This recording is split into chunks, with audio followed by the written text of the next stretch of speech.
Welcome back to our channel Maths Zone with PP. I am Sanjeev Kumar. Today I want to provide you quick revision notes of chapter 18 that is body fluid and circulation. तो आज मैं class 11th की biology की chapter 18 जो body fluid and circulation है उसकी detail जानकारी देता हूँ क्विक रिवीजन नोट्स के अंतर्गत। तो आइए स्टार्ट होते हैं अब। हाँ, तो आइए अब हम स्टार्ट होते हैं। तो आज मैं क्विक रिवीजन नोट्स आपको क्लास 11 बायोलॉजी की चैप्टर 18 जो है उसकी डिटेल जानकारी देता हूँ और वो बॉडी फ्लूइड एंड सर्कुलेशन है। तो देखिए, body fluids are the medium of transport of nutrients, oxygen and other important substances in the body. यानी बॉडी फ्लूइड्स जो होती है वो मीडियम ऑफ ट्रांसपोर्ट है न्यूट्रिएंट्स की, ऑक्सीजन और अदर इम्पोर्टेंट सब्सटेंस की बॉडी के अंतर्गत। अब बॉडी फ्लूइड हमारी दो होती है, ये इंट्रासेलुलर फ्लूइड होती है और एक्स्ट्रासेलुलर फ्लूइड। तो इंट्रासेलुलर फ्लूइड हमारे फ्लूइड ऑफ ईच सेल के अंतर्गत जो पाई जाती है उसे हम इंट्रासेलुलर फ्लूइड बोलते हैं। और एक्स्ट्रासेलुलर फ्लूइड ब्लड है, लिम्फ है, सेरेब्रोस्पाइनल फ्लूइड है, एक्सेट्रा। ये सारे एक्स्ट्रा सेलुलर फ्लूइड कहलाते हैं। तो blood is the most commonly used body fluid in most of the higher organism. Lymph also transport certain substances like proteins and fat. तो blood जो है ये कॉमनली हमारी बॉडी फ्लूइड के रूप में हायर ऑर्गेनिज्म में पाया जाता है और लिम्फ जो है ये भी ट्रांसपोर्ट करती है कुछ सब्सटेंस को जैसे प्रोटीन और फैट्स होती है। Blood is a fluid connective tissues composed of a fluid matrix, plasma and blood corpuscles. It forms about 30 to 35% of the extracellular fluids. It is slightly alkaline fluid having pH 7.4. तो blood जो है एक connective tissues fluid है जो compose होती है blood matrix, plasma से और ब्लड कॉर्पस्कल से, जिसके अंतर्गत 30 से 35% एक्स्ट्रा सेलुलर फ्लूइड होती है। इट फॉर्म्स अबाउट 30 to 35%, यानी कि 30 से 35% एक्स्ट्रा सेलुलर फ्लूइड होती है। ये स्लाइटली अल्कलाइन होती है और इसकी पीएच 7.4 होती है। ब्लड जो है ये कनेक्टिव टिश्यूज है जो कि बनी हुई होती है फ्लूइड मैट्रिक्स की, प्लाज्मा की और ब्लड कॉर्पस्कल्स की। It forms about 30 to 35% of extracellular fluid, जिसमें 30 से 35% extracellular fluid पाई जाती है। It is slightly alkaline fluid having pH 7.4. ये थोड़ी alkaline fluid होती है जिसकी pH वैल्यू 7.4 होती है। अब हम देखते हैं ब्लड ये दो पार्ट में डिवाइडेड है। सबसे पहले ये फॉर्म्ड एलिमेंट एंड प्लाज्मा में। तो फॉर्म्ड एलिमेंट के अंतर्गत एरिथ्रोसाइट्स आती है, ल्यूकोसाइट्स और थ्रोम्बोसाइट्स, ये तीन आते हैं। जबकि प्लाज्मा के अंतर्गत वाटर, प्रोटीन, मिनरल आयंस होती है। अब हम देखते हैं प्लाज्मा। नेक्स्ट पॉइंट हमारी प्लाज्मा है। तो plasma is a straw coloured viscous fluid that constitutes 55% of blood volumes. Plasma एक स्ट्रॉ कलर की विस्कस फ्लूइड होती है जो कंस्टिट्यूट करती है 55% ऑफ ब्लड वॉल्यूम की। It consist of 90 to 92% water, जिसमें 90 से 92% वाटर होती है। 6 to 8% प्रोटीन होती है और ये protein fibrinogens, albumins and globulins होती है। उसके अलावा glucose, amino acids and small amount of minerals like sodium, calcium और क्लोरीन होती है। तो अब हम erythrocytes, leukocytes, platelets are collectively called formed element. यानी एरिथ्रोसाइट्स, ल्यूकोसाइट्स और प्लेटलेट्स को हम कलेक्टिवली फॉर्म्ड एलिमेंट बोलते हैं। अब erythrocytes are most abundant cells in human body. Erythrocytes सबसे ज्यादा पाई जाती है हमारे ह्यूमन बॉडीज में। अब total blood count of RBC is 5 to 5.5 million. तो टोटल ब्लड काउंट जो होती है आरबीसी की ये 5 से 5.5 मिलियन तक होती है, which is slightly less in female. यानी फीमेल में ये थोड़ी सी कम होती है ड्यू टू मेंस्ट्रुएशन के कारण। It is formed in bone marrow, जो बोन मैरो के अंतर्गत बनती है। Nucleus is absent in mammalians RBC having biconcave shape, यानी न्यूक्लियस एब्सेंट होती है मेमेलियन आरबीसी के अंतर्गत, लेकिन ये बाइकॉन्केव शेप की होती है।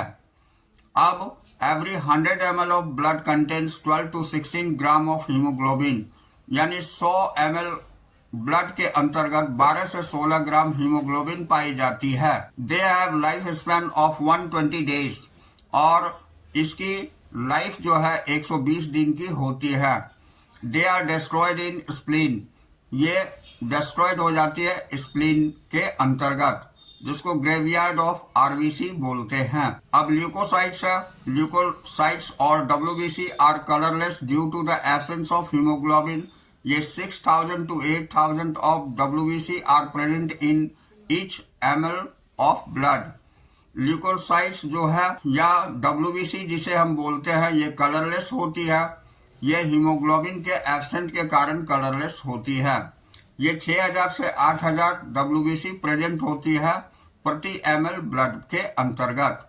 अब हम डब्ल्यूबीसी देखते हैं, तो डब्ल्यूबीसी दो तरह की होती है, एक ग्रेन्युलोसाइट्स होती है और दूसरा ए ग्रेन्युलोसाइट्स होती है। तो ग्रेन्युलोसाइट्स के अंतर्गत ये इयोसिनोफिल्स होती है, बेसोफिल्स होती है और न्यूरोफिल्स होती है, जबकि ए ग्रेन्युलोसाइट्स के अंतर्गत लिम्फोसाइट्स और मोनोसाइट्स पाई जाती है।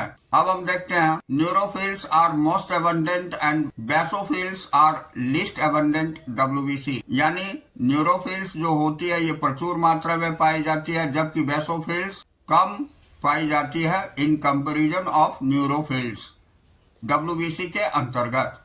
अब monocytes and neutrophils are phagocytic cells, ये मोनोसाइट्स और न्यूट्रोफिल सेल्स जो होते हैं इसे हम फैगोसाइटिक सेल बोलते हैं, विच डिस्ट्रॉय फॉरेन ऑर्गेनिज्म, जो फॉरेन ऑर्गेनिज्म को डिस्ट्रॉय करते हैं। यहाँ दिखाया गया है सारे, इयोसिनोफिल है, ये बेसोफिल है, ये न्यूट्रोफिल है, ये मोनोसाइट्स है, ये टी लिम्फोसाइट्स है और ये बी लिम्फोसाइट्स। तो इतने तरह के ग्रेन्यूल्स पाए जाते हैं। अब हम बेसोफिल सेक्रेट्स हिस्टामिन, सेरोटोनिन और heparin that are involved in inflammatory reactions, यानी बेसोफिल सेक्रेट करती है हिस्टामिन, सेरोटोनिन को और हिपेरिन दैट इन्वॉल्व्स, जो इन्वॉल्व होती है हमारी इन्फ्लेमेटरी रिएक्शंस में। अब eosinophils resist infections and allergic reactions, eosinophil जो है ये इन्फेक्शन और एलर्जिक रिएक्शंस को रेसिस्ट करता है, यानी उसका प्रतिरोध का काम करता है। अब B and T lymphocytes are reasonable for immune response of the body. B और टी जो लिम्फोसाइट्स होती है ये रीजनेबल होती है इम्यून रिस्पॉन्स के लिए हमारी बॉडी के अंतर्गत। अब हम थ्रोम्बोसाइट्स देखते हैं। थ्रोम्बोसाइट्स और platelets are cell fragments produced from megakaryocytes. Thrombocytes जो होती है या प्लेटलेट्स, ये हमारे सेल फ्रेगमेंट्स प्रोड्यूस करती है मेगा कैरियोसाइट्स से इन बोन मैरो, बोन मैरो के अंतर्गत। ये 1,50,000 से लेकर 3,50,000 प्लेटलेट्स प्रेजेंट होते हैं in each ml of blood, प्रत्येक ml ब्लड की, यानी प्रत्येक ml ब्लड में। तो platelets are involve in clotting, platelets involve होती है क्लॉटिंग के लिए और coagulation of blood in case of injuries. Injury के केस में ये कोगुलेट करती है ब्लड को या ब्लड क्लॉटिंग करती है। अब हम ब्लड ग्रुप्स के बारे में आते हैं। तो blood of human beings differ in certain aspects throughout. It appears same in all individuals. Two main types of grouping are ABO and RH. तो दो ग्रुप में ब्लड डिवाइड होती है, वो ABO और RH होती है। तो ABO क्या है ये मैं बताता हूँ। ABO grouping is based on presence or absence of two surface antigens RBC, antigen A and antigen B. ABO group based होती है प्रेजेंस और एब्सेंस में दो सरफेस एंटीजेंस आरबीसी का, जो एंटीजन ए और एंटीजन बी के रूप में जाना जाता है। The plasma of an individual also contain two antibodies produced in response of antigens.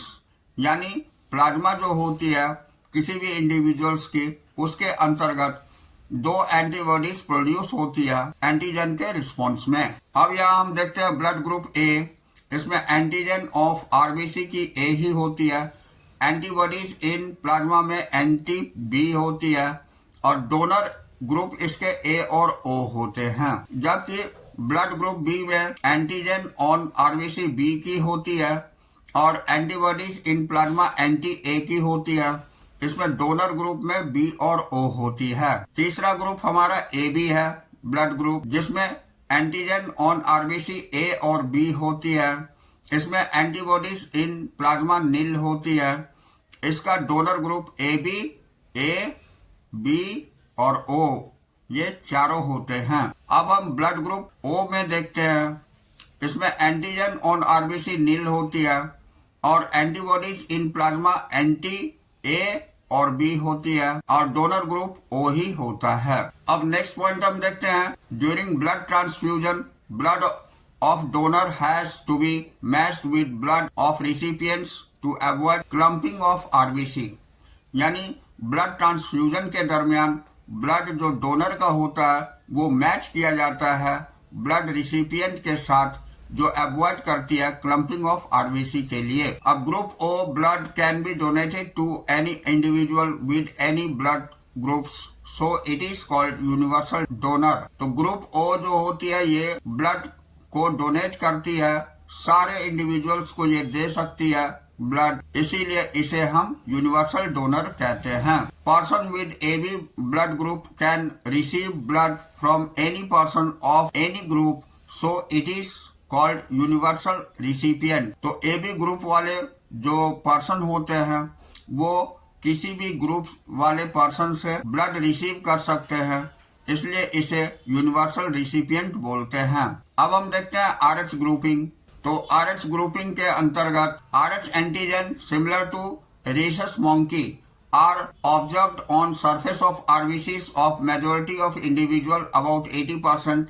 Such people are called Rh positive, and those in whom the antigen is absent are called Rh negative. यानी Rh antigens जो होती है ये similar rhesus monkey के similar होती है, ये observe करी जाती है आरबीसी के सरफेस पर, और मेजोरिटी ऑफ इंडिविजुअल जिसमें 80% पाई जाती है वैसे पीपल को हम आरएच पॉजिटिव बोलते हैं, और जिसमें नहीं पाई जाती है उसे हम आरएच नेगेटिव बोलते हैं। अब एरिथ्रोब्लास्टोसिस फीटलिस ये हम देखते हैं। If father blood of Rh positive and mother blood is Rh negative, the foetus blood is Rh positive.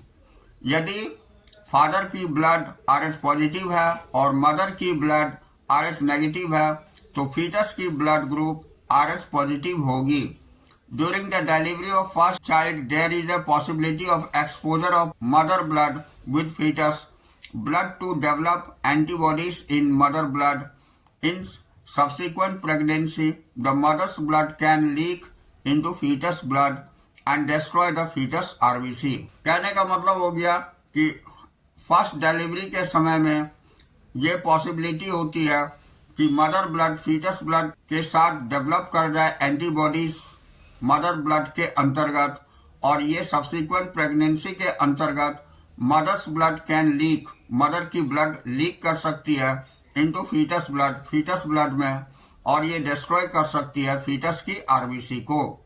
तो ये ध्यान देना पड़ता है। This case is called erythroblastosis fetalis, और इसी केस को हम एरिथ्रोब्लास्टोसिस फीटलिस बोलते हैं। अब इसमें हम देखते हैं इंजुरी टिश्यूज, ये रिलीज होती है थ्रोम्बोप्लास्टिन जिसमें कैल्शियम पॉजिटिव और प्रोटीन और प्रोटोथ्रोम्बोबिनेज होती है और प्रोटोथ्रोम्बिन होती है। उसके बाद ये फाइब्रोनेजेन में नीचे आती है, फिर फाइब्रिन बनती है और फाइब्रिन प्लस ब्लड सेल्स ये क्लॉटिंग करती है। ये इंजुरी के दरमियान में कैसे कैसे क्लॉटिंग होती है ये बात को दिखाई गई है। इसी को हम कोगुलेशन ऑफ ब्लड या ब्लड क्लॉटिंग बोलते हैं। अब देखिए, when an injury is caused to a blood vessels, bleeding starts which is stopped by the process called blood clotting। Injury के दरमियान ब्लड वेसल से ब्लीडिंग जब होती है और वो जब रुक जाती है, इस प्रोसेस को हम ब्लड क्लॉटिंग कहते हैं। An injury of trauma stimulates the platelets into the blood to release certain factors. तो इंजुरी के समय ट्रॉमा स्टिमुलेट होती है प्लेटलेट्स के अंतर्गत ब्लड में, जो रिलीज करती है कुछ फैक्टर्स को, that activate the mechanism of coagulation, जो एक्टिवेट करती है कोगुलेशन के मैकेनिज्म को। Calcium plays important role in blood clotting. Calcium जो है एक बहुत ही महत्वपूर्ण रोल अदा करती है ब्लड क्लॉटिंग के लिए। अब नेक्स्ट पॉइंट हम लिम्फ देखते हैं। तो during flow of blood through capillaries, some water soluble substances move out in the space between cell of tissues. तो ब्लड फ्लो के दरमियान कैपिलरी से कुछ वाटर सॉल्युबल सब्सटेंसेस भी मूव आउट होती है बिटवीन सेल्स ऑफ टिश्यूज के cell से। तो this fluid release out is called interstitial fluids. ये फ्लूइड जो रिलीज होती है इसे इंटरस्टिशियल फ्लूइड्स बोलते हैं और टिश्यू फ्लूइड्स बोलते हैं। It is similar to the blood but has few blood proteins, less calcium and phosphorus and high glucose concentration। ये भी ब्लड की तरह ही होती है, लेकिन इसमें ब्लड प्रोटीन कुछ कम होती है, कैल्शियम भी कम होती है, फॉस्फोरस और हाई ग्लूकोज कंसंट्रेशन होती है। तो it is a colourless fluid containing specialised lymphocytes and provide immune response to body. ये कलरलेस फ्लूइड होती है, स्पेशली ये लिम्फोसाइट्स होती है जो कि प्रोवाइड करती है इम्यून रिस्पॉन्स को बॉडी का। अब main function of lymph is to provide immunity. Main function lymph की होती है इम्यूनिटी प्रोवाइड करना, carry protein and fats molecules and transport oxygen, food materials and hormones etcetera. और ये कैरी करती है प्रोटीन्स को, फैट्स को और ट्रांसपोर्ट करती है ऑक्सीजन और फूड मटेरियल्स को और हार्मोन्स को। अब सर्कुलेटरी पाथवेज हम देखते हैं। सर्कुलेटरी सिस्टम के अंतर्गत दो तरह की सर्कुलेशन होती है। पहला होता है ओपन सर्कुलेटरी सिस्टम, दूसरा होता है क्लोज सर्कुलेटरी सिस्टम। तो ओपन सर्कुलेटरी सिस्टम आर्थ्रोपोड्स और मोलस्क्स में होती है, जबकि close circulatory system annelids and chordates में होती है। तो यहाँ देखते हैं, all vertebrates have the muscular chamber heart. जितने भी वर्टिब्रेट्स होते हैं सब में हार्ट जो है एक मस्कुलर चैम्बर के रूप में पाई जाती है। फिश में यह 2 चैम्बर की हार्ट होती है। Amphibian and reptile except crocodile, crocodile को छोड़ करके बाकी एम्फीबियन और रेप्टाइल्स में 3 चैम्बर की हार्ट होती है। क्रोकोडाइल, बर्ड्स एंड मैमल्स में 4 चैम्बर की हार्ट होती है। अब हम देखते हैं ह्यूमन सर्कुलेटरी सिस्टम। तो consist of 4 chambered muscular heart, closed branching blood vessels and circulatory fluid blood। Human circulatory system में 4 चैम्बर की मस्कुलर हार्ट पाई जाती है जो कि क्लोज होती है ब्रांचिंग वेसल्स, ब्लड वेसल्स में और सर्कुलेटरी फ्लूइड ब्लड में। अब हम हार्ट के बारे में देखते हैं। It is the मेसोडर्मली derived muscular organ present in the thoracic cavity between the 2 lungs, protected by double membrane of pericardium। यानी हार्ट जो होती है मेसोडर्मली डेराइव्ड होती है, मस्कुलर ऑर्गन होती है जो प्रेजेंट होती है थोरेसिक कैविटी और लंग्स के बीच में और प्रोटेक्टेड होती है डबल मेम्ब्रेन ऑफ पेरिकार्डियम से। यहाँ हार्ट के बारे में दिखाया गया है। इसकी सारी पार्ट्स आपको ध्यान में रखनी होगी बिकॉज ये लेवलिंग करने में आसानी होती है और इसमें कौन से पार्ट कहाँ सिचुएटेड होते हैं और किस तरह की हार्ट की स्ट्रक्चर होती है, ये ध्यान में रखना आवश्यक है।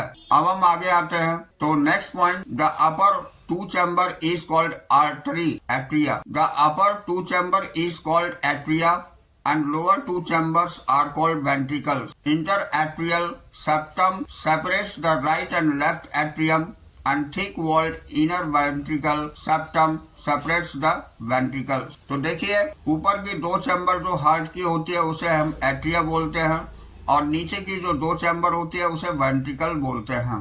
इंटर एट्रियल सेप्टम सेपरेट करती है राइट और लेफ्ट एट्रियम को, और ये थिक वॉल्ड की होती है। इंटर वेंट्रिकल सेप्टम जो है ये सेपरेट करती है दोनों वेंट्रिकल को। अब next point, the opening between right atrium and right ventricle is guarded by the three muscular flap called tricuspid valve or bicuspid or mitral valve guards the left atrium and ventricles। ये जो opening होती है right atrium की और right ventricle की, उसके बीच में three muscular flap पाए जाते हैं, जिसमें पहला होता है ट्राइकप्सिड वाल्व, दूसरा होता है बाइकप्सिड और मिट्रल वाल्व जो गार्ड करता है लेफ्ट एट्रियम और वेंट्रिकल को। अब हम नेक्स्ट पॉइंट देखते हैं, the opening of right and left ventricle to pulmonary artery and aorta respectively is controlled by semilunar valve. यानी ओपनिंग राइट और लेफ्ट वेंट्रिकल की पल्मोनरी आर्टरीज और एओर्टा के बीच जो होती है ये कंट्रोल करी जाती है सेमिल्यूनर वाल्व के द्वारा। अब हम नेक्स्ट देखते हैं, the nodal tissue present on upper right corner of right atrium is called SAN यानी sinoatrial node, and those on lower left corner of right atrium is called AVN यानी atrioventricular node. यानी nodal tissue जो present होता है upper right corner में right atrium की, उसे SAN बोला जाता है, और जो लोअर लेफ्ट कॉर्नर में राइट एट्रियम की होती है उसे एवियन बोला जाता है। अब हम आगे देखते हैं next point, the पुरकिंजे fibers along with the right and left bundles from the bundle of HIS, the nodal musculature has ability to generate action potential। यानी पुरकिंजे फाइबर जो होती है जो राइट और लेफ्ट बंडल के अलोंग होती है, ये फॉर्म करती है बंडल ऑफ HIS। तो ये नोडल मस्कुलेचर की इसकी एबिलिटी होती है, जनरेट करती है एक्शन पोटेंशियल को। अब SAN generates maximum number of action potential and is responsible for rhythmic contraction of heart, therefore it is called pacemaker. यानी सैन जो है ये जनरेट करती है maximum number of action potential को, जिसके कारण से रिदमिक कॉन्ट्रैक्शन होती है हार्ट के अंतर्गत, इसीलिए इसे हम पेसमेकर बोलते हैं।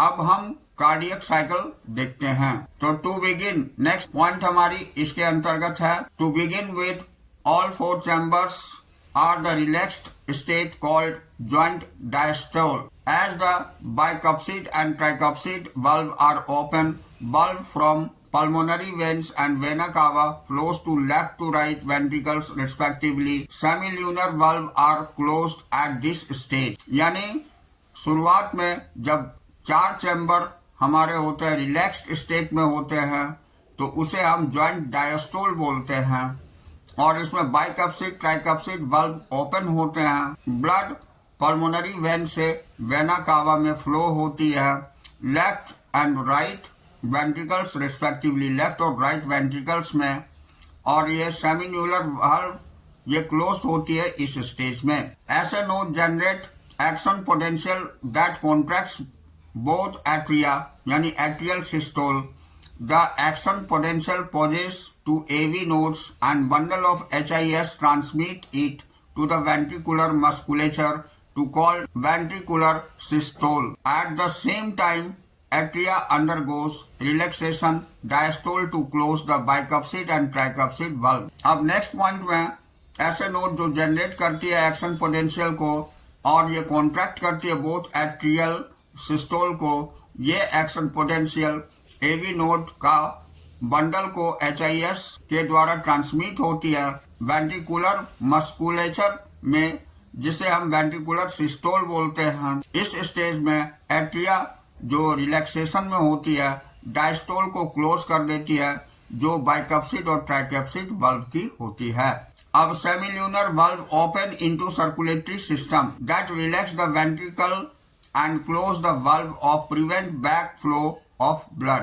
सेमिन्यूलर वाल्व जो होती है ये खुली हुई होती है सर्कुलेटरी सिस्टम में, जो रिलैक्स करती है वेंट्रिकल्स को और क्लोज कर देती है वाल्व को, जिससे कि बैक फ्लो ब्लड की रुक सके यानी नहीं हो सके। As the pressure inside the ventricle decreases the bicuspid and tricuspid valve open to repeat the process और कार्डियक सर्कल। यानी प्रेशर इनसाइड जो वेंट्रिकल के अंतर्गत होती है वो डिक्रीज होती है, बाइकप्सिड और ट्राइकप्सिड वाल्व खुलती है और ये प्रोसेस रिपीट होती है जिसे हम कार्डियक साइकिल बोलते हैं।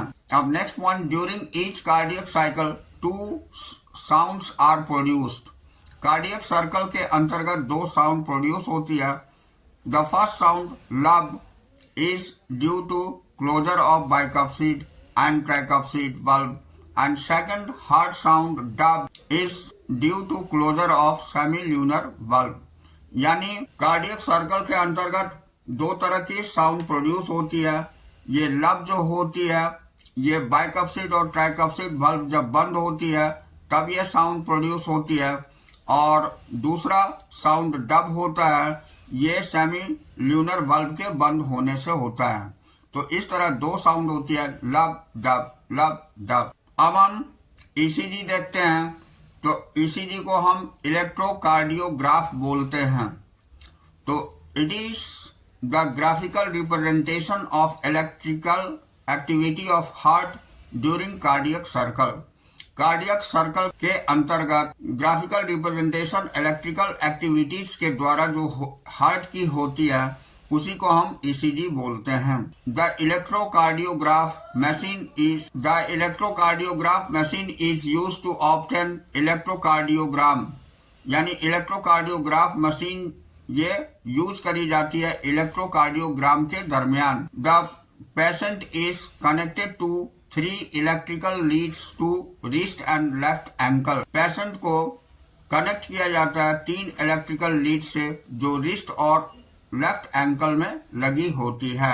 अब इसके अंतर्गत next point, the P wave represents the electrical excitation of atria, जिसको डीपोलराइजेशन कहते हैं, which leads to contraction of atria.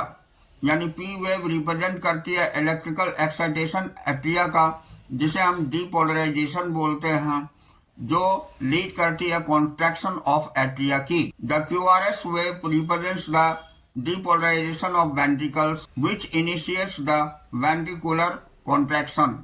यानी क्यूआरएस वेव जो है ये रिप्रेजेंट करती है डीपोलराइजेशन वेंट्रिकल की, जो इनिशिएट करती है वेंट्रिकुलर कॉन्ट्रैक्शन को। And the T wave represents the return of ventricle. T wave represent करती है वेंट्रिकल की रिटर्न को from excited to normal state, यानी एक्साइटेड स्टेट से नॉर्मल स्टेट में। इसे रीपोलराइजेशन बोला जाता है। The end of T wave marks the end of systole. यानी टी वेव की एंड जो है सिस्टोल की एंड के रूप में मार्क किया जाता है। Counting of number of QRS complex in given period of time determines the heart beat rate.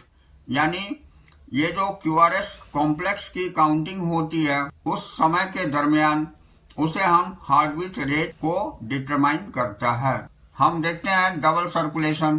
तो डबल सर्कुलेशन में flow of same blood twice through the heart, once is in oxygenated form and other is deoxygenated form is called double circulation। यानी same blood twice 2 बार अगर flow होती है heart के द्वारा, पहली होती है ऑक्सीजनेटेड फॉर्म के रूप में ब्लड की और दूसरी डीऑक्सीजनेटेड फॉर्म की, इसे ही हम डबल सर्कुलेशन बोलते हैं। तो it includes systematic and pulmonary circulation. ये इंक्लूड करती है सिस्टमैटिक और पल्मोनरी सर्कुलेशन को। अब हम यहाँ सिस्टमैटिक सर्कुलेशन देखते हैं। तो systematic circulation includes flow of oxygenated blood from the left ventricle to all parts of body and deoxygenated blood from various bodies parts of the right atrium. यानी systematic circulation के अंतर्गत flow जो होती है वो ऑक्सीजनेटेड ब्लड की होती है लेफ्ट वेंट्रिकल की सारे पार्ट से, ये डीऑक्सीजनेटेड ब्लड की सारे पार्ट की जो होती है ये राइट एट्रियम में होती है। तो all systematic circulation starts from aorta and the superior vena कावा।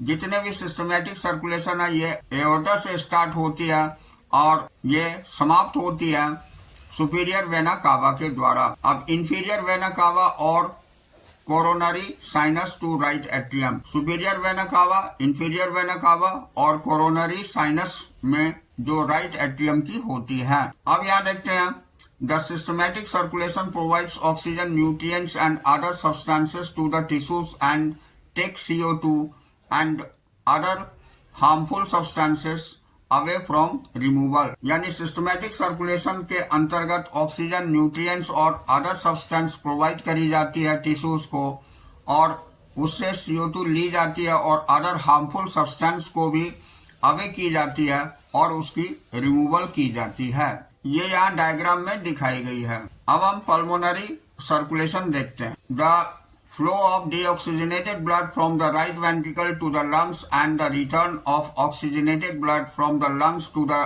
Left atrium is called pulmonary circulation. यानी डीऑक्सीजनेटेड ब्लड की फ्लो जो राइट वेंट्रिकल से होती है लंग्स की, और रिटर्न बैक ऑक्सीजनेटेड ब्लड की लंग्स के अंतर्गत लेफ्ट एट्रियम में होती है, इसी को हम पल्मोनरी सर्कुलेशन बोलते हैं। अब देखिए, 2 pulmonary veins from each lung transport the oxygenated blood to the left atrium.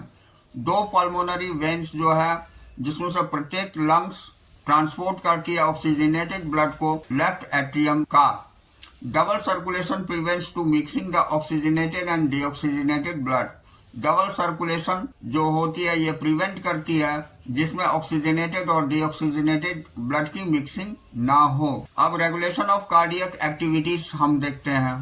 तो पहला पॉइंट इसमें है, normal activities of heart are regulated by nodal tissues, यानी SA and AV node, so the heart is myogenic. Normal activities heart की जो है ये regulate होती है नोडल टिश्यूज के द्वारा जो SA और AV नोड होती है, इसलिए हार्ट मायोजेनिक होती है। दूसरा पॉइंट है, a special neural centre in medulla oblongata moderates the cardiac functions of ANS, यानी एक special neural centre medulla oblongata के अंतर्गत होती है जो मॉडरेट करती है कार्डियक फंक्शन को ANS के द्वारा। अब sympathetic nerve can increase the rate of heart beat and parasympathetic nerve of ANS decrease the rate of heart beat. यानी सिंपैथेटिक नर्व जो है ये हार्ट बीट की रेट को इंक्रीज कर देती है, जबकि पैरासिम्पैथेटिक नर्व ये ANS को डिक्रीज कर देती है। ANS डिक्रीज कर देती है हार्ट बीट रेट को। तीसरा point, adrenal medullary hormone also increase the cardiac output, यानी एड्रिनल मेडुलरी हार्मोन जो है ये भी इंक्रीज हो जाती है कार्डियक आउटपुट में। अब हम डिसऑर्डर ऑफ सर्कुलेटरी सिस्टम देखते हैं। इसका पहला होता है हाइपरटेंशन, यानी हाई ब्लड प्रेशर को हम हाइपरटेंशन बोलते हैं। इसमें blood pressure higher than 120 to 80, यानी 120/80 से ज्यादा अगर हो जाती है ब्लड प्रेशर तो उसे हम हाइपरटेंशन या हाई ब्लड प्रेशर बोलते हैं। 120 mmHg is the systolic that is pumping pressure and 80 mmHg is diastolic यानी रेस्टिंग प्रेशर। यानी 120 mmHg जो होती है ये सिस्टोलिक प्रेशर होती है जो कि पंप करती है प्रेशर को, और 80 mmHg डायस्टोलिक होती है जो रेस्टिंग प्रेशर होती है। तो it leads to the heart disease and effects the vital organ like brain and kidney, जिसके कारण हार्ट डिजीज होने की चांसेस होती है जो प्रभावित करती है हमारे वाइटल ऑर्गन ब्रेन और किडनी को। अब दूसरा हम देखते हैं कोरोनरी आर्टरीज डिजीज, जिसे कैट बोलते हैं, CAD, कॉमनली कॉल्ड एथेरोस्क्लेरोसिस, जिसे हम एथेरोस्क्लेरोसिस बोलते हैं, that affect the blood vessels that supply blood of heart muscles due to depositions of fat, calcium, cholesterol and makes the arteries lumen narrower। यानी इस disease के अंतर्गत जो ब्लड वेसल्स में ब्लड की सप्लाई होती है वो उसमें रुकावट आ जाती है।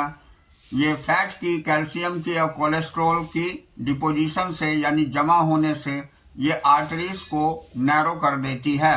अब तीसरा पॉइंट एंजीना है। तीसरा डिजीज हमारी एंजीना है। तो angina also called angina pectoris, ये acute chest pain due to less supply of oxygen to heart muscles. ये एंजीना जो है एंजीना पेक्टोरिस बोली जाती है। ये एक्यूट चेस्ट पेन होती है, इसके कारण से ऑक्सीजन की प्रॉपर सप्लाई नहीं होने से मसल्स के अंतर्गत ये होती है। इट में अकर इन एल्डरली मेल और फीमेल। ये जब कोई भी ज़्यादा एज हो जाती है मेल और फीमेल में तब ये होती है। It occurs due to the restricted blood flow. ये ब्लड फ्लो में जब रेस्ट्रिक्शन होती है तब ये एंजीना होती है। चौथा है हार्ट फेलियर। तो heart does not pump enough blood to meet the requirement of body. यानी हार्ट जब इनफ ब्लड को पंप नहीं कर पाता है जो कि हमारी बॉडी की रिक्वायरमेंट होती है, उतना ब्लड नहीं पंप कर पाता है, तो it is also known as congestive heart failure. इसे हम कंजेस्टिव हार्ट फेलियर के रूप में भी जानते हैं। Because congestion of lungs is one of its cause. यानी लंग्स की कंजेशन के कारण ये हार्ट फेलियर भी हो सकता है। Heart failure is different from heart attack. Heart failure heart attack से अलग होती है। Heart muscle is damaged by inadequate blood supply. Heart muscle damage हो जाती है प्रॉपर ब्लड सप्लाई नहीं होने के कारण। And cardiac arrest when heart stops beating. और कार्डियक अरेस्ट हम उसे बोलते हैं जब हार्ट रोक देती है हार्ट बीट को। अब हम पांचवा कोरोनरी थ्रोम्बोसिस देखते हैं। तो ये कोरोनरी थ्रोम्बोसिस है। तो formation of clot in coronary arteries in coronary thrombosis. यानी फॉर्मेशन क्लॉटिंग की अगर हो जाती है कोरोनरी आर्टरीज में तो उसे ही हम कोरोनरी थ्रोम्बोसिस कहते हैं। It occurs most frequently in the left anterior descending coronary arteries. ये बहुत ही जल्दी होती है left anterior descending coronary arteries के द्वारा, उसी के अंतर्गत। तो यहाँ हमारी ये चैप्टर कंप्लीट होती है। That's all this class. तो we will meet again on the next class.